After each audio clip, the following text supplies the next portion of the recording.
Hey folks, Rob here bringing you another after action report. This one's going to be a continuation of part 2 of our Valor of the Guards campaign game 1 playthrough that Dave and I are doing. We're doing this via HASL obviously because it's just so much easier to handle all the counters and such. So we're taking on part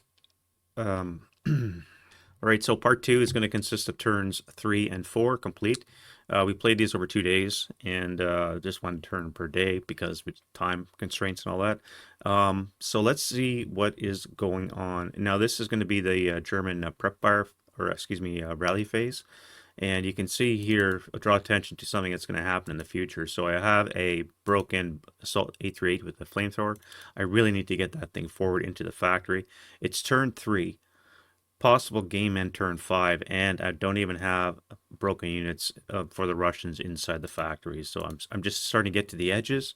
I do have a fire base that's going to be working its way closer, and eventually now that this area has been cleared up around the smoke, I'm going to start funneling those troops into the north end of the factory as well. I also have to secure the right side of my lines so that I can at least get to this road by the time nighttime comes along, probably for the Russian counterattack.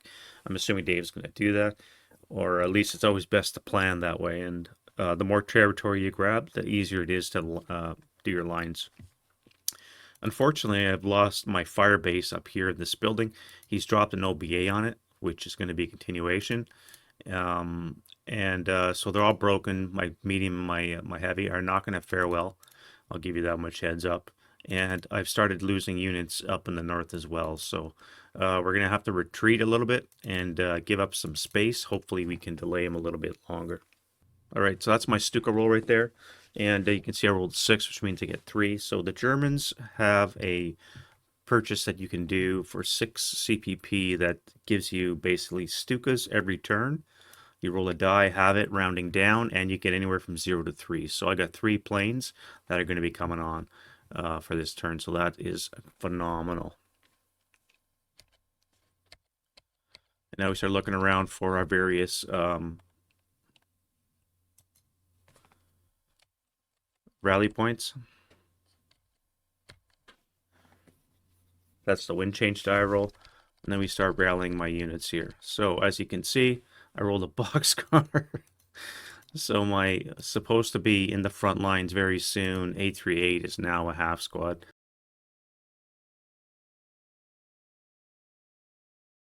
So I was able to rally my guys up top. However, my fire is relatively completely ineffective. I'm pinning 426s in the factory, and because of the fanaticism bonus that they get, they're immune to pins basically. So they're not going to be impacted by that. And the best I can do apparently is that. Luckily, I didn't stick my tank in the debris. I went around it. And I'm starting to infiltrate the southern part of the rail station into this area here. You can see I've started claiming a couple of strategic locations.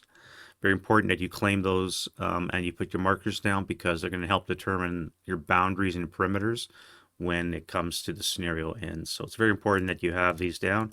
As you bypass places, make sure that you, or I should say, enter locations and control them, that you put down the applicable control marker.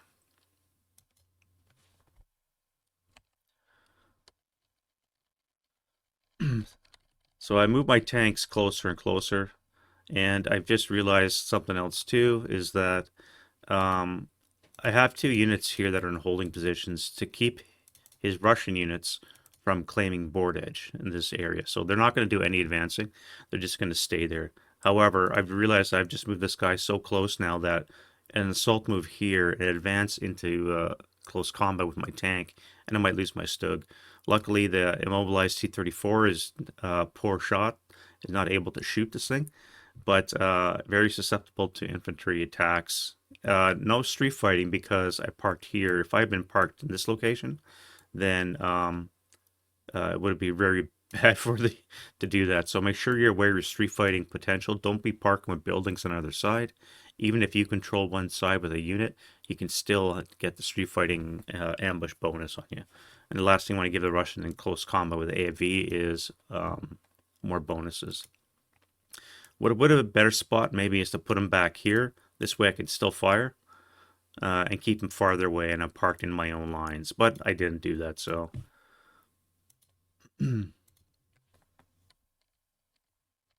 So his Russian OBA he converted in place, and it's just going to decimate my units even more. They start failing the rolls, so now they're reduced to half squads. His 447 that I'm unable to kill is killing me.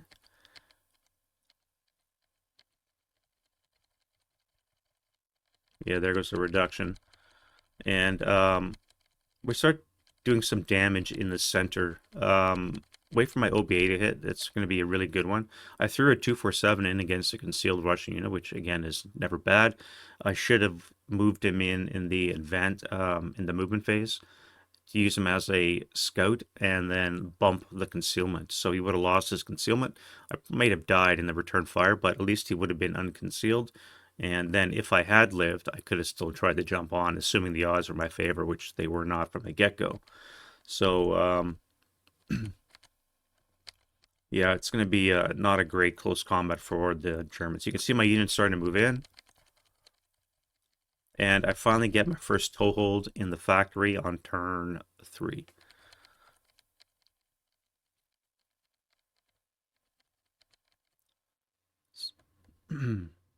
So there's our ambush rolls, 5 and 3, and not great. So because the Russian is elite, first line, he's a -1.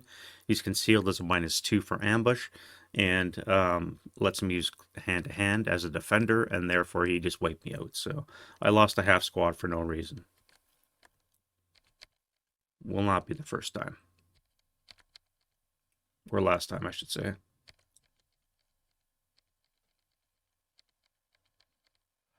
All right, so I'm able to do a good bang-up job of breaking his units finally, and forcing them out of the building. Now, because this railway station is a NKVD strong point, no unit can voluntarily leave unless you have units adjacent. So because I kept my concealment, which I'm going to be dropping, we're not going to be able to force this guy out of the factory until I drop it. And same with this guy here. He's going to be forced to retreat. I think he makes it up to here because of the shell holes, or he tries to make a run through the boulevard. Either way, the 426 start to dribble their way out, and it just leaves a couple of 628s and these two pesky 426 in the center to hold the fort.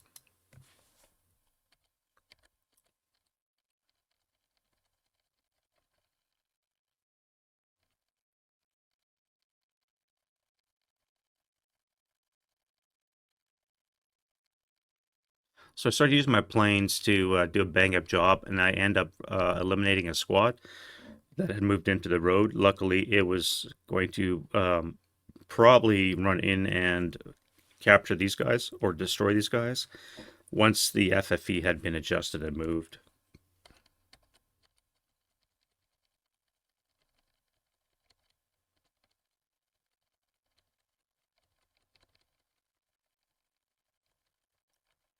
Yeah, there they come closer to my Stug. I never should have done that.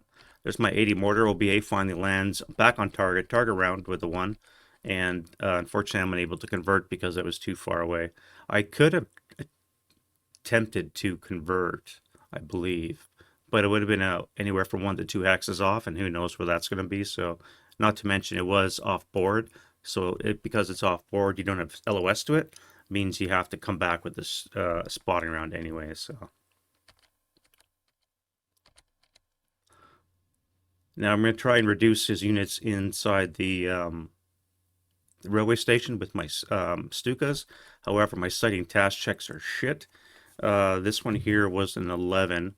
Now the modifiers are +3 because you're in a building, with a -1 because you are -2 because you're not entirely concealed is a +1. So we forgot to do a mistake in attack in this case. That's going to come around to bite me in turn 4 when I do have to do one. But basically, my sighting task checks on my Stukas were not great.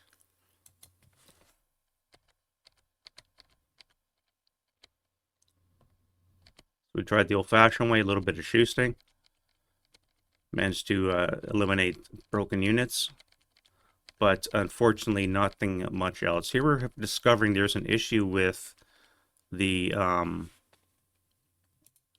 concealment, because and this is something to be mindful of when you have units that have a concealment counter. Do not have a concealment in the corner of their counter. They're going to be visible under your counter, like this 8-0 here, for example. I can now see it because he's not properly concealed. So something to remember is make sure that they're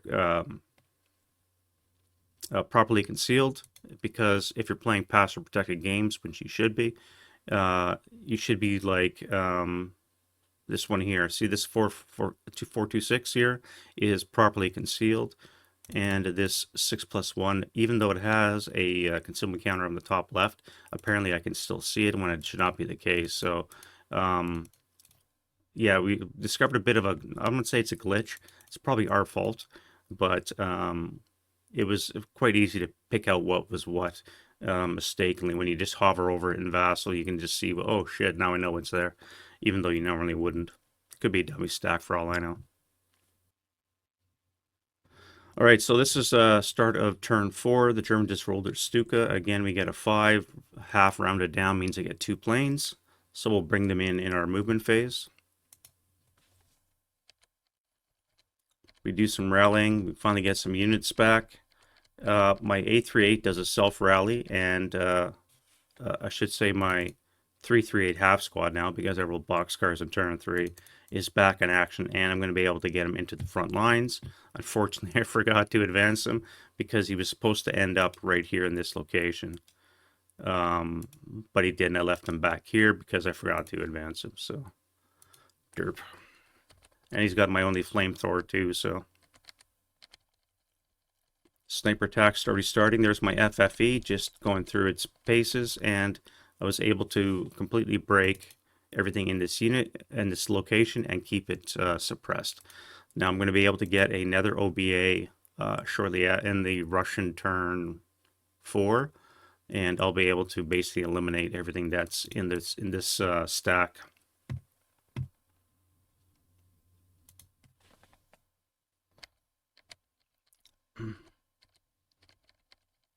All right, completely ineffective prep fire. I fired a squad here adjacent, 16 firepower up forward, no effect. I had these guys here, again, no effect. They're going to be moving in. I'm going to throw in DC, no effect. It's just really bad shooting, bad die rolls on the German part. This one's not too bad, but again, I got to be wary. What do I concentrate on? Because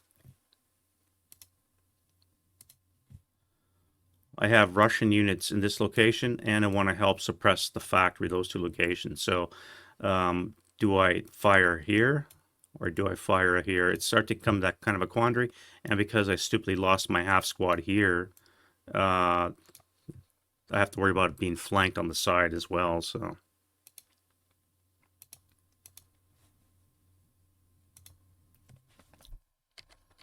now, luckily for me, the Russian defensive fire wasn't that great either. He will end up breaking a couple of German units close to the factory, but overall, it's not going too bad. So here's me lying next to his upper floor unit.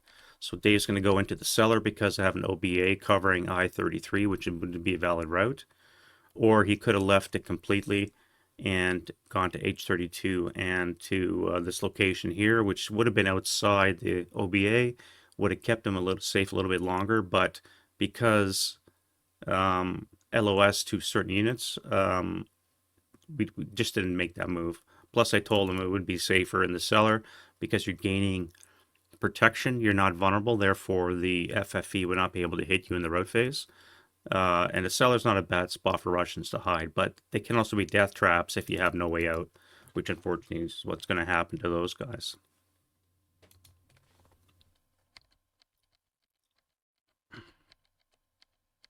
So the fortifications work both ways. I was able to keep my 2 units safe with my leader because their total of 20 firepower with a +4 just didn't cause any damage at all to me.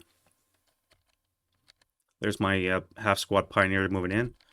Keep going with my Stug. I'm going to be bringing it to here, trying to hit that guy in the building, but that may or may not have been a wasted effort. And then here I start trying to take that territory back, putting a little bit of pressure on him.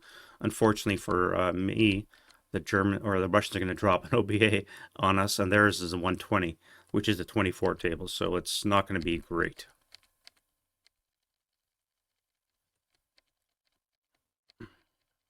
Right, so there we're going to drop a spotting round. It's inaccurate, and it only deviated 1 hex. So right here where he wanted it, and it's pretty well perfect. This is a leader under concealment, so it's not doesn't really matter for loss purposes, although Russians really like their leaders. It's going to be engaged in melee, which again is really farcical, to be honest.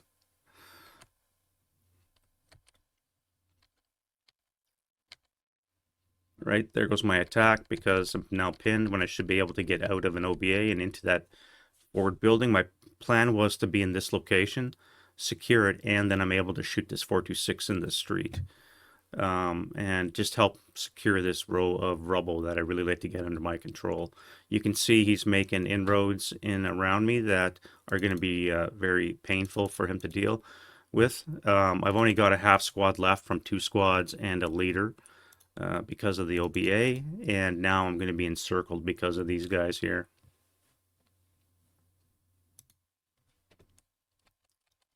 All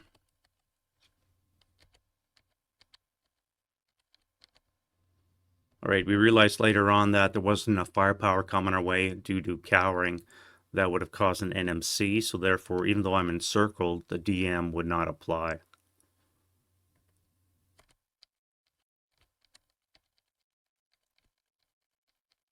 There they break, and then we do the advancing fire phase. We try and get some shots on that unit. I bust his concealment, which is great, and then we get some hand-to-hand done.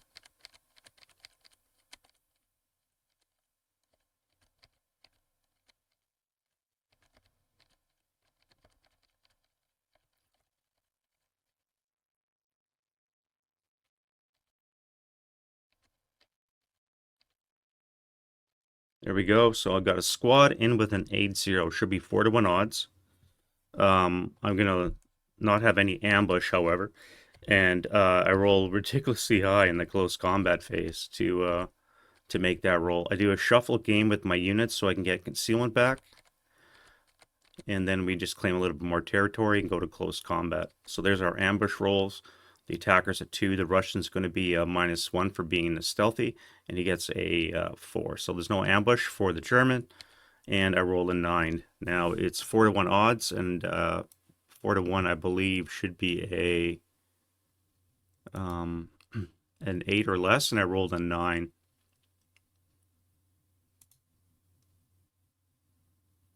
Sorry, no, I rolled a 9. I needed a 9, I rolled a 9, but Dave made his wound die roll, and therefore he is fine. And he almost killed me too. He needed 1 to 4 odds, which would have been a 3, and he rolled a 4. So luckily for me, I skirted death, but I was unable to kill a single leader, just wound him. All right, now we're into the Russian turn 4, and it's payback time.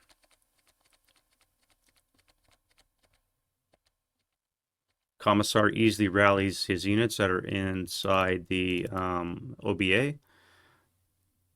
And again, we have a death stack here, or a dead stack here because they have nowhere to go. However, my OBA will see them off finally.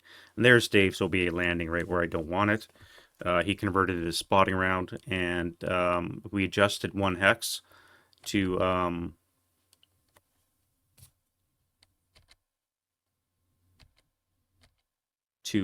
try and get more Germans, and he ended up coming back, landing in not a bad spot. So, excuse me. Now we're doing some rubble, flame checks, and we both break inside the combat. So this is a question I have for the quorum there. I believe because we are engaged in melee, even though we are both broken, we will not be able to rout in the rout phase. We have to wait for the close combat phase, which is going to be kind of important in the route phase. It doesn't pan out that way, but it could have been, depending when these guys would have routed. It's the Russian turn, so he would move first, and that leaves the German basically with no route paths, because once the Russian moves up to this location, the only other route path this guy has is through 2 debris hexes, and he can't because I can see the commissar, so you're here in the factory. So basically, I'm ending up in the OBA while Dave is going to be able to retreat. But our question was, is that the case? Do we stay in melee and in the close combat we both withdraw, or is this now gone because we're no longer good order and we could retreat in the road phase? So we ended up waiting for the close combat because I think that's how it's done.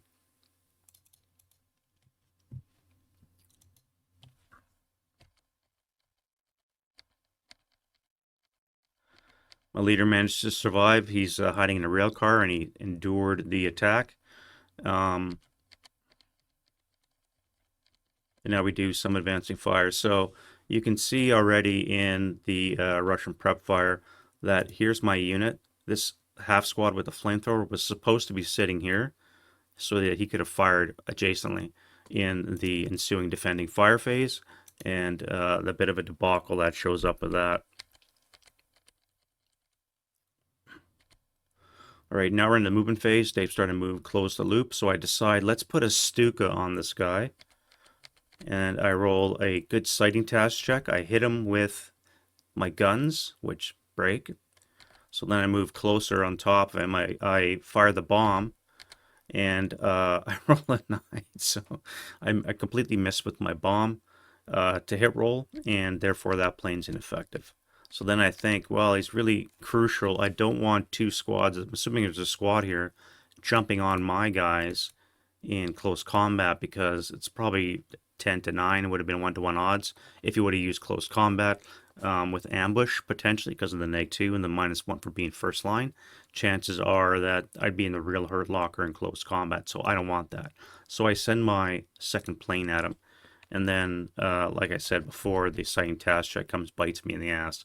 So the modifiers for this are minus a +1 for being in stone building, -2 for not being completely concealed, -3 for moving into new hex. That cancels out the building TM. I'm thinking great, but there's a +1 because we have friendly units within 4 hexes of the plane. So 11 + 1 is 12. That's now a mistaken attack, which means that this plane can attack the closest target. I'm realizing now what Dave said.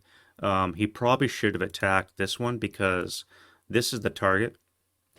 This is the one that I end up thinking that Dave would be attacking because of the plane. I forgot it should be what's closest to the squad. So it should have been this stack here that took the shot, which, as you're about to see, is going to be shit. Rotate it around. He's already got a sighting task check, so it doesn't matter. Figuring out where to put the plane. Again, it probably should have been this stack here that was attacked because it's closest to the original target. So I made a mistake there. Let Dave do the rolling. And he misses with the machine guns. He hits with the machine guns, but they're pinned. And then he drops a bomb. He needed a 4 to hit, +4 TEM. Base 8 is 4 or less to hit. So he hits me with a 200-pound bomb, which of course evaporates my unit because he rolled a 2K. Luckily, we almost rubbled the building, but we didn't. So I ended up costing myself because of a mistaken attack. The problem with air support, if you roll with enough modifiers, a 12 or more final die roll, it's a mistaken attack, and that means your opponent gets control of it for that one attack, so he can put it wherever he wants. Again, it's supposed to be the closest target to the original target. I believe that's the case. Or it might have been, I went with closest target to where the plane is. So either way, it ended up really slowing me down, losing this stack right here.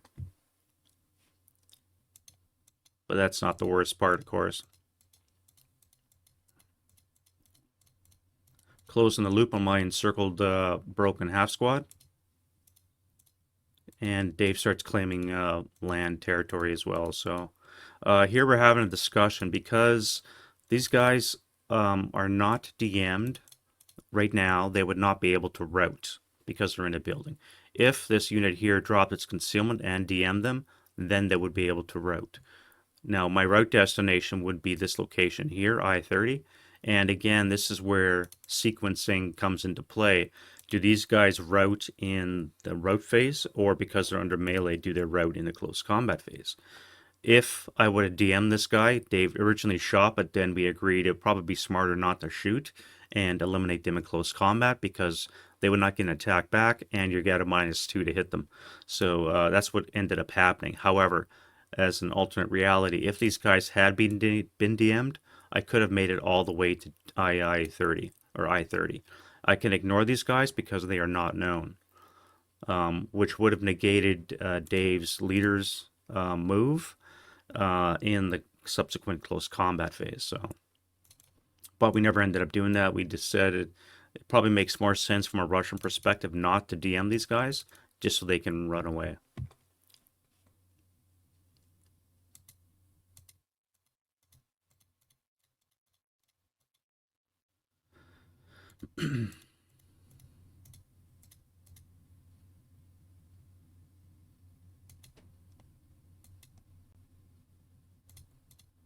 Right now we're doing defensive fire, and I move my artillery, trying to get them on the street, and I'm able to quite successfully. Unfortunately, I went south one hack, so I wasn't able to stack or attack these guys here, but hurting a commissar and a squad would not be a bad trade-off. So they are both broken. Now they have to run away from me. These guys here, they're all in the cellar. I thought it was OBA that killed them, but I forgot it was my point-blank fire with my 16 firepower with a +4 is going to do a bang-up job of taking them out because the morale checks, they're all 5s, and they're so poor that they're bound to fail morale checks, and you just start eliminating them that way. So this 16 firepower was enough to DM them. However, it's going to be this pin 548 that's going to really do the number on those pinned units. And then I'm realizing this guy here was supposed to be inside this hex, and I missed. So, yeah, that's kind of sucked.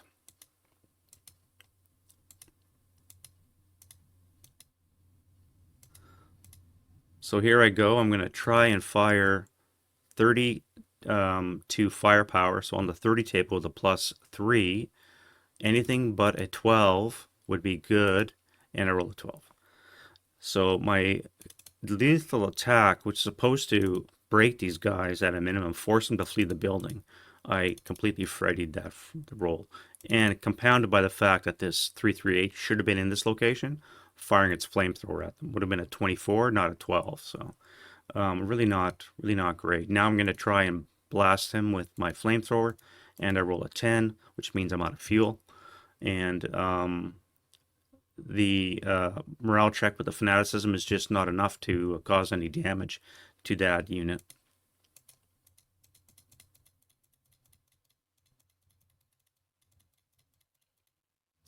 So here I got a decision to make. I've got 3 units in front of me, and I decide to spray fire both of these two with everything. So 20 firepower. This guy would be getting an 8 up 2. This guy would be getting a 20 up 2. And again, my dice fail me. It's just shit luck all around, and it's no effect. My tanks miss. My infantry are missing. It was not a good round of shooting for the Germans by any stretch. And here we're talking about what's happening. So because this unit or stack right here was unable to do anything effectively, and because I lost this guy here, it's made it almost impossible to attain the railway by at least turn 5. There's a timeline here, right? The game could end on a 5, and because it's a small game, CG1, there's a -1 to the game end at die roll, which means we're only going to max out at turn 7. and as early as turn 5 with a -1. So a 2 or less, if Dave rolls out at the end of turn 5, I'm screwed. I don't have the factory. I've barely got control of my front line here. So when it comes to the nighttime counterattack, Dave's already starting in very close to me. So not great timeline so far.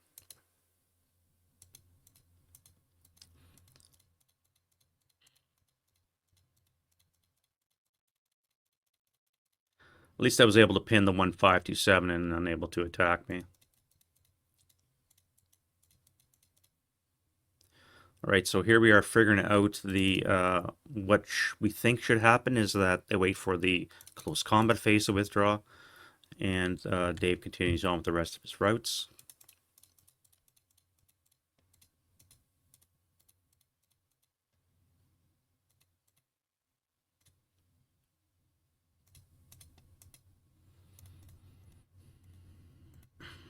There they go. Now we're in close combat, so this would be a smarter move.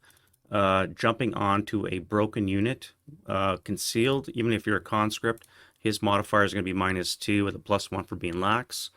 And I'm going to be at a +1 because I'm broken. So he's going to end up getting ambush on me and, of course, taking me out.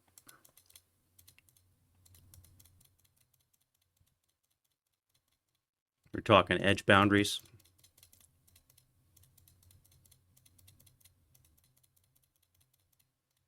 All right, so now we do close combat. So this one here, the roll Dave made was more than sufficient to capture. So basically, I've just given the Germans or the Russians 2 heavy weapons, and not a great start.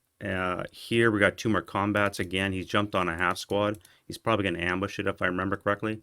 And luckily, I'm able to hold this battle here. He doesn't cause any damage to me there. No ambush for anybody, and so we do a fight. All that happens is my leader is broken.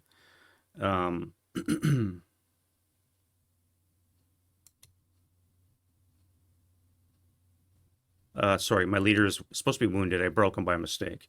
He's only going to be wounded. There he goes. On to next combat. And the he manages to withstand the ambush.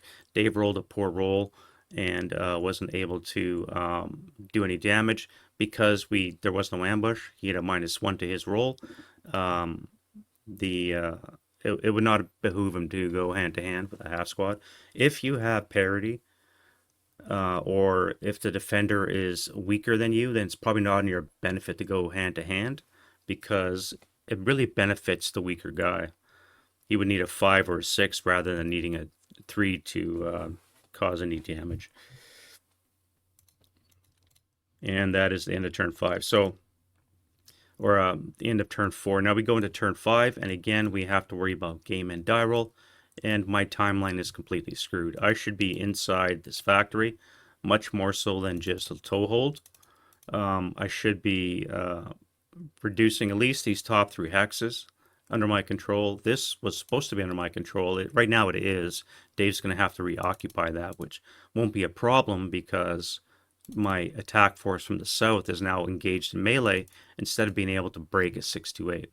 So not great. We're going to see how it ends, and if I'm probably going to say that if the Germans do not get this factory, it's almost impossible to withstand a proper night assault. Now, it's not completely impossible. Any units that are set up in this NKVD strongpoint will not be able to exit it as long as he has a 628 NKVD and a commissar in the building. It's that. If, however, Dave does not put the 628 and a commissar in this building, just 426 is in first line, maybe 458s, then they can leave it because it's just a normal historical fortification. So it's only an NKVD strong point that keeps the units from exiting to attack adjacent units, because otherwise they would have been jumping on my squads here and not having to worry about keeping them alive. So yeah, if I can't secure this by the end of this campaign game day, it might be a reset that we do. So at any rate, just want to give you a quick AR on what happened with turns 3 and 4 and how they went and my miserable shooting.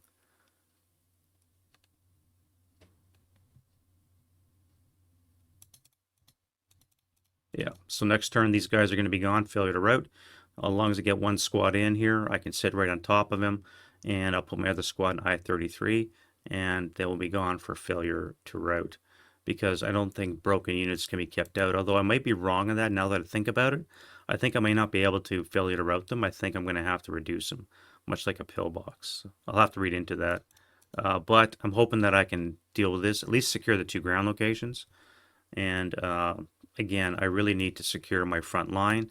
I've already lost this territory that I controlled from game start. So I've lost board edge, and I've lost support weapons, and I've lost a nice key couple of buildings up here in the northeast. So yeah, all right. So that's enough blabbing from me. Turns 3 and 4. We'll do the rest probably today, maybe. And then I'll put that video out in a couple of days, so you'll see that then. But yeah, Valor of the Guards, very bloody, as to be expected. Casualty bin is still favoring the Germans because I've killed so many Russians. So we might get some benefit when it comes to the refit phase. CVP does play a part in that, and on your rolls that you get, and we'll see what that pans out. But right now, I've killed slightly more Russians than he's killed Germans. So, all right, you guys have a great day, and we'll see you in the next video. Bye bye.